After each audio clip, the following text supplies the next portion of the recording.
Pemirsa, berawal belajar secara otodidak dari YouTube, seorang peternak di Kabupaten Aceh Singkil berhasil budidaya maggot. Budidaya maggot yang dilakukan Warsono tersebut telah ditekuninya sejak tahun 2021. Berikut liputannya untuk Anda. Beginilah kegiatan sehari-hari Warsono, seorang peternak yang berhasil membudidayakan maggot. Warsono mengawali budidaya maggot ini berbekal belajar secara otodidak dari YouTube.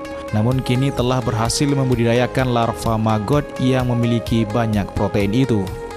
Budidaya maggot yang dilakukan Warsono itu ditekuninya sejak tahun 2021 lalu dan sempat mengalami kegagalan.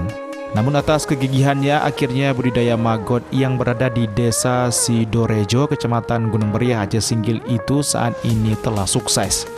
Kendati maggot yang dihasilkan dari budidaya itu belum mencukupi untuk diperjualbelikan, namun atas keberhasilan budidaya maggot itu dapat digunakan sendiri sebagai pakan ternak ayam yang dimilikinya.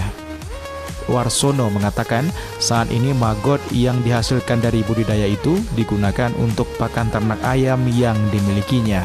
Pertama sih belajar dari YouTube, terus ada temen yang kebetulan tahu masalah maggot, ya kita ajak lah.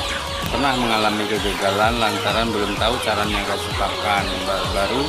Yang kedua, pakan yang dari pakan itu kita langsung kasihkan, rupanya nggak bisa.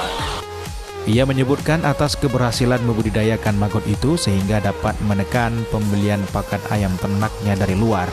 Dari Kabupaten Aceh Singkil, Suparman Wunce, iNews melaporkan.